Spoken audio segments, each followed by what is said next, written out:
రంగారెడ్డి రాజేంద్ర నగర్ నియోజకవర్గం నార్సింగ్లో సైబరాబాద్ ఎస్ఓటీ పోలీసులు దాడులు నిర్వహించారు. లావణ్య అనే యువతి వద్ద నుండి ఎస్ఓటీ అధికారులు డ్రగ్స్ స్వాధీనం చేసుకున్నారు. 4 గ్రాముల MDMA డ్రగ్స్ను సీజ్ చేశారు. యువతిపై NTPS యాక్ట్ కింద కేసు నమోదు చేసి దర్యాప్తు చేస్తున్నారు.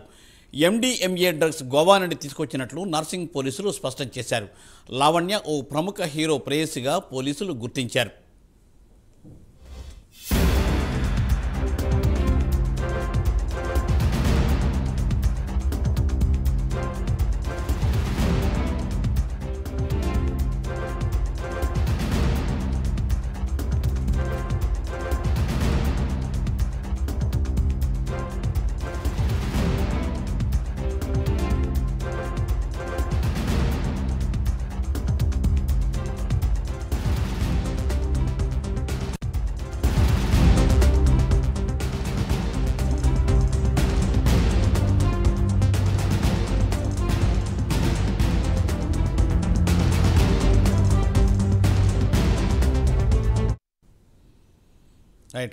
రంగారెడ్డి రాజేంద్ర నగర్ నియోజకవర్గం నార్సింగ్లో సైబరాబాద్ ఎస్ఓటీ పోలీసులు దాడులు నిర్వహించారు.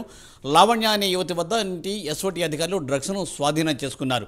4 గ్రాముల MDMA డ్రగ్స్ను సీజ్ చేశారు. ఇదే అంశంపై మరింత సమాచారం మా ప్రతినిధి కుమార్ అందిస్తారు. కుమార్. థ్యాంక్ యూ మూర్తి. ఏదైతే ఈరోజు నార్సింగ్లో డ్రగ్స్ అయితే ఒక కలకలం సృష్టించింది. ఒక మహిళ దగ్గర సుమారు 4 గ్రాముల MDMA డ్రగ్స్ అయితే సైబరాబాద్ ఎస్ఓటీ పోలీసులు అయితే పట్టుకున్నారు. ఏదైతే ఈ డ్రగ్స్ సంబంధించి లావణ్య అనే యువతి దగ్గర ఈ డ్రగ్స్ అయితే స్వాధీనం చేసుకున్నారు.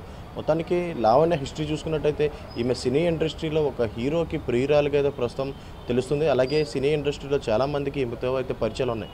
మొత్తానికి ఈ డ్రగ్స్ సంబంధించి గోవా నుంచి హైదరాబాద్కు ఈమె ఈ డ్రగ్స్ తీసుకొచ్చి సరఫరా చేసినట్లు కూడా ప్రస్తుతం అయితే పోలీసుల అధికారులు అయితే గుర్తించారు. అలాగే ఏదైతే మోకిలా PS పరిధిలోని డ్రగ్స్ సంబంధించిన ఒక కేసులో ఈమె ఒక నిందితురాలుగా కూడా ఉన్నట్లు పోలీసులు అయితే ప్రస్తుతం గుర్తించారు. మొత్తానికి తెలంగాణ వ్యాప్తంగా డ్రగ్స్ సంబంధించి ఇప్పటికే చాలా దాడులు అయితే నిర్వహించారు. అలాగే చాలామంది దగ్గర డ్రగ్స్ అయితే స్వాధీనం చేసుకున్నారు. సుమారు మనం చూసుకున్నట్టయితే బెంగళూరు, గోవా ఇలా చాలా చోట్ల నుంచి అయితే హైదరాబాద్కి డ్రగ్స్ అయితే తీసుకొచ్చి ఎక్కడైతే సరఫరా చేస్తున్నారు. ముఖ్యంగా ఈ డ్రగ్స్ సరఫరాకు సంబంధించి టాలీవుడ్లో మాత్రం ఒక షేక్ చేస్తుందని చెప్పొచ్చు.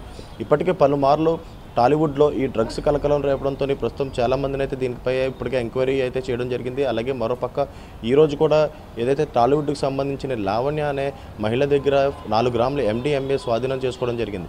మొత్తానికి ఈ డ్రగ్స్ స్వాధీనం చేసుకున్న తర్వాత ఈమెనైతే ప్రస్తుతం అదుపులోకి అయితే తీసుకొని రిమాండ్కి అయితే తరలించారు. ఈమెను ఎంక్వైరీ చేసిన తర్వాత ఈమె ఏవైతే డ్రగ్ ప్లట్లతో ఈమెకు సంబంధాలు ఉన్నాయో, అలాగే గోవా నుంచి ఎన్ని డ్రగ్స్ అయితే ఇక్కడ తీసుకొచ్చారు, అలాగే ఆమె తీసుకొచ్చిన డ్రగ్స్లో ఎన్నైతే ప్రస్తుతం హైదరాబాద్లో సేల్ చేశారన్న కోణంలో అయితే ప్రస్తుతం విచారించనున్నారు. అలాగే గోవా నుంచే కాకుండా మరి కొన్ని చోట్ల నుంచి కూడా ఈమె డ్రగ్స్ తీసుకొచ్చినట్లు కూడా ప్రస్తుతం పోలీసుల అధికారులు అయితే అనుమానిస్తున్నారు. ఏదైతే ఈమె ఎంక్వైరీ చేసిన తర్వాత అలాగే ఈమె కాల్ డేటా కావచ్చు, ఇలా బ్యాంక్ అకౌంట్స్ ఇవన్నీ కూడా ప్రస్తుతం ఎంక్వైరీ చేయాల్సి ఉంది. ఈ ఎంక్వైరీ చేసిన తర్వాత దీని వెనకాల ఇంకా ఎంతమంది టాలీవుడ్కి సంబంధించిన ఎవరైతే ఉన్నారో వీళ్ళందరూ కూడా ప్రస్తుతం ఆ పోలీసులు అయితే విచారించే అవకాశం అయితే ఉంది. మొత్తానికి లావణ్య ఒక ఏదైతే టాలీవుడ్లోని ఒక ఈ సినీ హీరో ప్రియురాలుగా అయితే ప్రస్తుతం ఆమెనైతే గుర్తించడం జరిగింది. ఆ హీరో ఎవరనేది అయితే ప్రస్తుతం ఇంకా తెలియాల్సి ఉంది.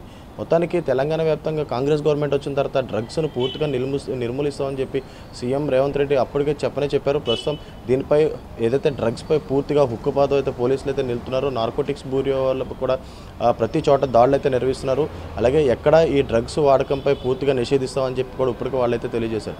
మొత్తానికి మరోసారి టాలీవుడ్లో ఈ డ్రగ్స్ దొరకడం కూడా ఒక కలకలం రేపుతుందని చెప్పొచ్చు. ఇప్పుడు లావణ్యతో పాటు ఎవరైతే ఈ డ్రగ్స్ వాడకంలో ఉన్నారనే కోణంలో అయితే పోలీసులు అయితే విచారిస్తున్నారు. అలాగే లావణ్యకి ఎవరెవరితో లింక్స్ ఉన్నాయనే కోణంలో కూడా ప్రస్తుతం పోలీసులు అయితే విచారిస్తున్నారు. ఇక ఈ విచారించిన తర్వాత ఎవరెవరు బయటకు వస్తారో కూడా ప్రస్తుతం మనం చూడాల్సి ఉంటుంది. Murthy. Thank you Kumar. Thanks for the updates.